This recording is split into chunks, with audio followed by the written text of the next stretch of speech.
Hi everyone, and it's a huge pleasure to welcome our guest Dana Kursh for our ongoing series on reimagining disruption in uncertain times. This is a resource that Unfold has been building with key leaders to help entrepreneurs understand how they can help transform their company's business. The exciting thing today is that Dana is a global leader and she has great insights from the worlds that she's straddling, globally, and Israel and India. And let's hear from her today on the times that we are in. Quick introduction about Dana. She has been a diplomat in our country for the last 5 years and has a vast experience as a diplomat in the Israeli Foreign Ministry. Very, very diverse background. She's also had a military career and achieved the rank of a captain at the Israel Defense Forces. And she was born and raised in a farmer family in a village located in the north of Israel. So Dana, huge welcome to our series. Thank you so much for your availability to have a conversation, and especially in these times with your busy schedule. Thank you so much, Puja. I'm looking forward to our interaction. As this is a video, we're going to have a couple of questions for you, and sort of, for the audience who can watch it as in their own time. My first question to you, Dana, is that looking at, the implications of the pandemic, and, it's a phenomenon which has really impacted the whole world.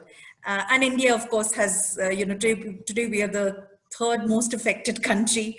We've been, a couple of months back, we were close to about the rank of 50, and we've sort of now become country number 3. And there are a lot of changes that are unfolding economically as well. And there's a focus with the government to be more vocal for local and make in India. So from where you're sitting and, as a global leader, how do you think this is going to unravel for the country? Is going local intrinsically good? What are your perspectives about this? I think that in a way, this pandemic that erupted and basically changed all of our lives caused every nation to look inwards and to look local. The same way you are stressing making India as an opportunity for India, in Israel, we are pushing for buying blue and white, which is the colors of our flag.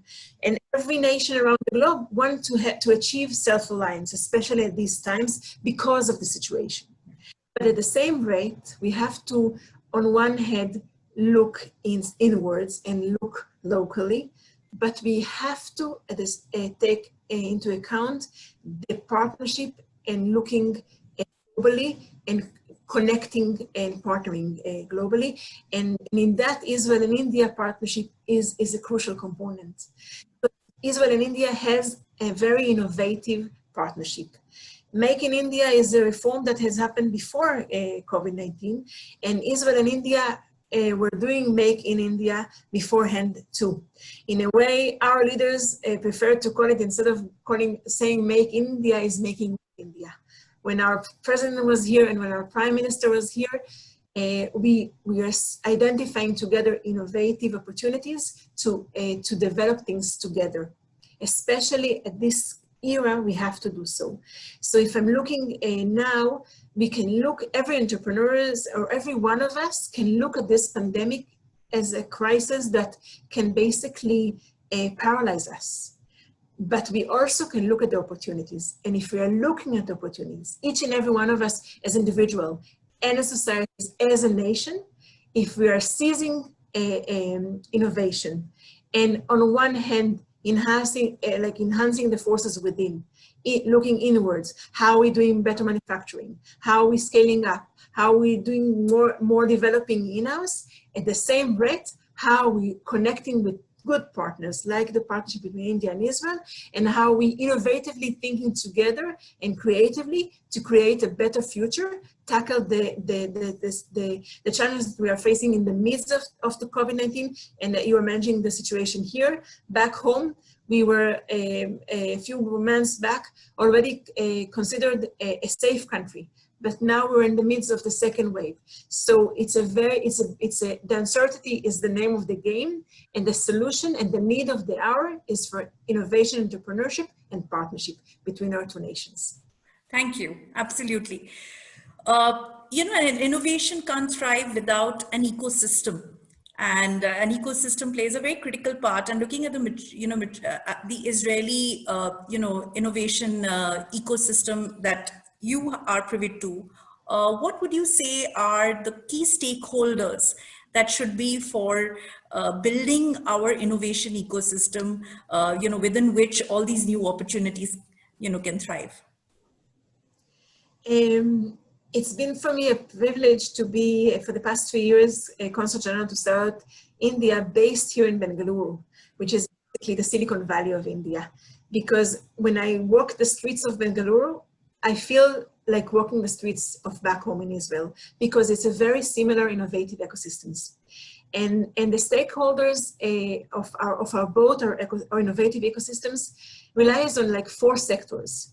It's the business, whether it's big companies or small startups. It's the academia, because that's nurturing the innovation and the creativity. It's the NGOs, which is a very unique player that plays a very important role, and people are like playing in between, like one hand in the business and one leg in the business and one leg in the NGOs.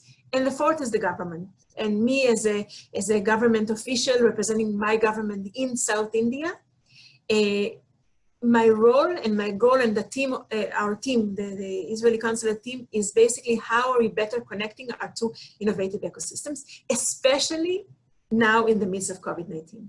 And here I see double or triple or multiple opportunities that we can even much more better connect our ecosystems.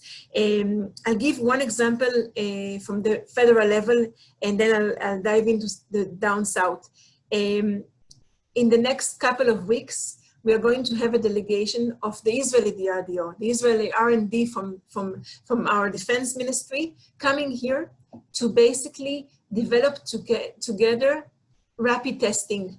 The aim is to find rapid testing within less than 30 seconds. And it means that both our governments, together with academic people and people from the business industry, and of course, NGOs are playing a role as well. Seizing this, identifying a challenge and tackling together and identifying together the opportunities. So this is one example.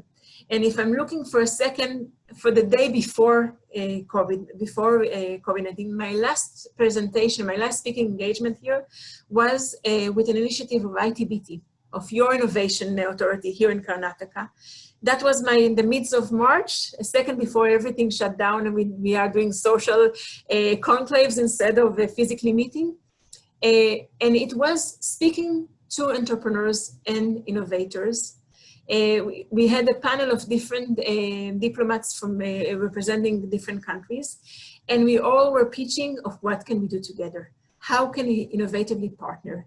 And I think that at the end of the day, only if we're uniting forces, relying on innovation, we can really together build a new reality that will come at the post-COVID-19 era that we desperately need. Sure, thank you. And, with these new opportunities, I'm sort of honing in terms of what can corporates and entrepreneurs do differently. These have been tough times, and a lot of your traditional industries have been under pressure,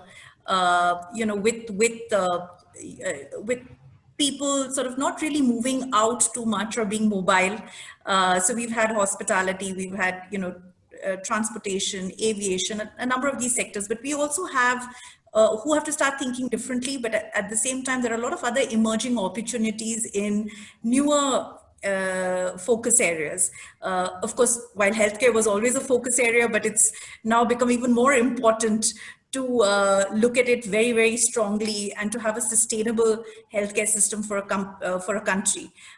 You know, we're doing this interview while you're sitting in your office, I'm sitting at home, and, you know, we're not going to be meeting in person. So, you know, virtual collaboration, gaming, a whole lot of other opportunities are sort of coming up. So how do you see the role of entrepreneurs, you know, and how can they sort of contribute to this future?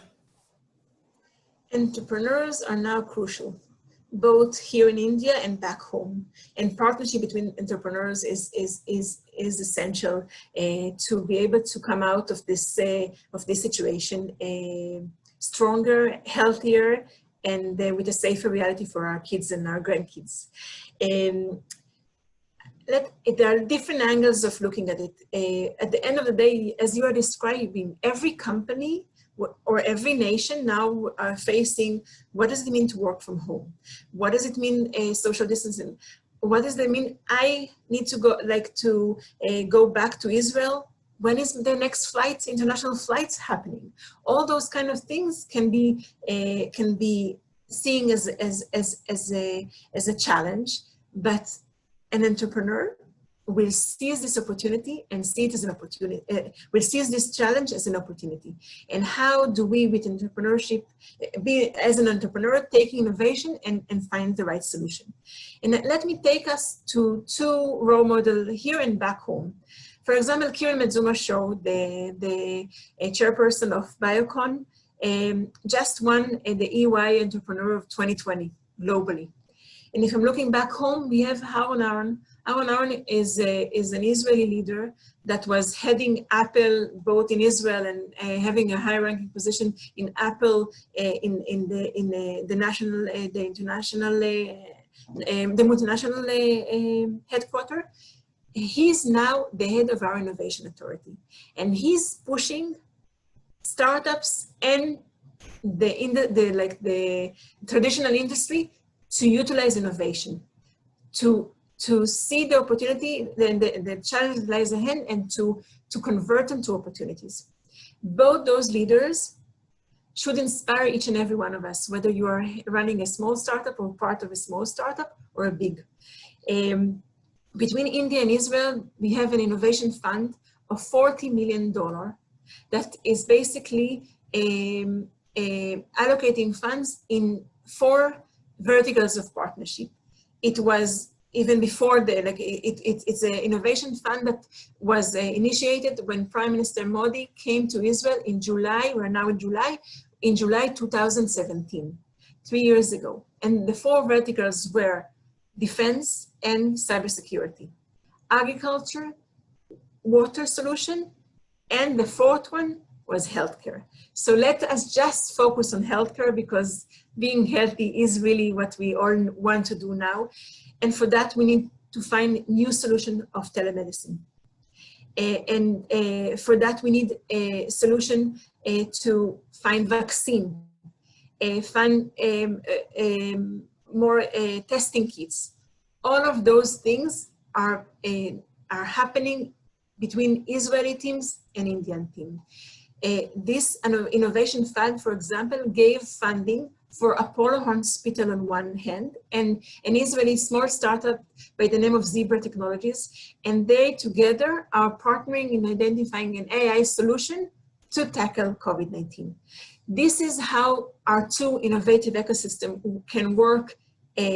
Basically, instead of working in silos and looking inwards, have to connect and work together to find innovative solutions. And I'm sure that if I'm now an entrepreneur listening to our interaction, the tip that I will give him or her is to have one Israeli word, which is called chutzpah.